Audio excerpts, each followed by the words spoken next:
All right, I have to ask, did you get your movement in today? All right, welcome back to the channel.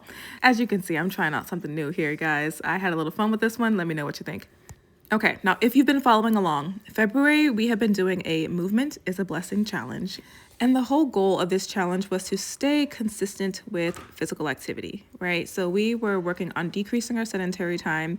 We had a goal of hitting a certain amount of moderate to vigorous activity per week, along with getting in 2 to 3 days of strength training that incorporated upper and lower body on at least 2 days out of the week. So it's officially check-in time. How did you do? Were you able to stay consistent? If not, what were your challenges? What areas of your life do you feel like you need to adjust to help you stay consistent? All right, I want you to congratulate yourself for whatever level of consistency you were able to maintain throughout the month of February. As for those barriers that you encountered along the way, I want you to think about how you can negotiate them so that you can be consistent moving forward. Because, yep, February is ending, but of course, our movement is not.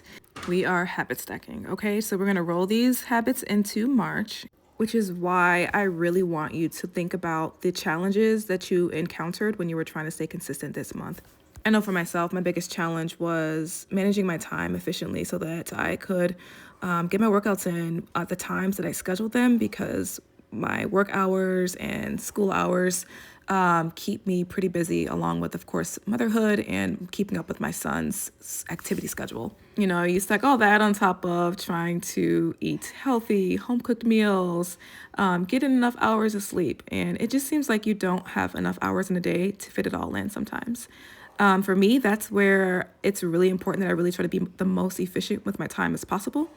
One way that I do that is by planning. Earlier in the challenge, I showed you my calendar, how I literally schedule my workouts in to make sure I can look ahead at my week.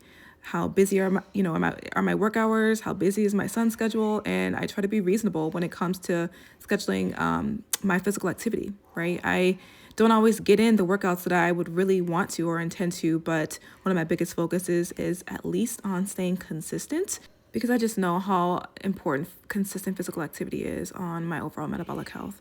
So, I know we're busy, you guys. I know. Trust me, I know. But we really got to make it a priority and really focus on getting in that activity, okay? So please, I congratulate you all for the level of consistency that you were able to maintain. And really, let's bring this into March.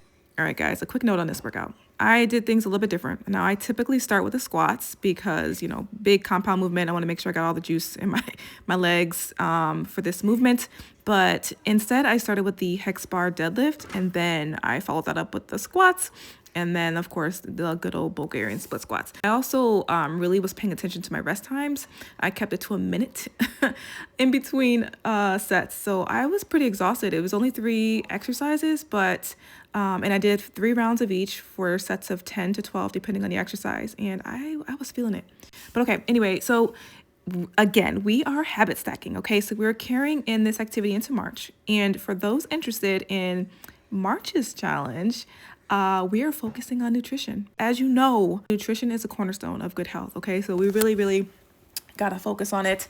I know that I do go heavy on physical activity, but in the background, you guys, I am really paying good attention to my nutrition. And so that's why we're going to focus on that for March. So if you're interested, stay tuned. I'm Jessica Johnson, a board-certified family nurse practitioner, and here I like to walk the talk and demonstrate the same healthy habits that I encourage my patients to help improve their metabolic health. And I am not immune to the challenges of staying consistent, which is why I like to share info and practical tips on making this process a little bit easier. If this sounds like your jam, then consider subscribing. And if you'd like some tips on how to stay consistent with working out, then watch this video here.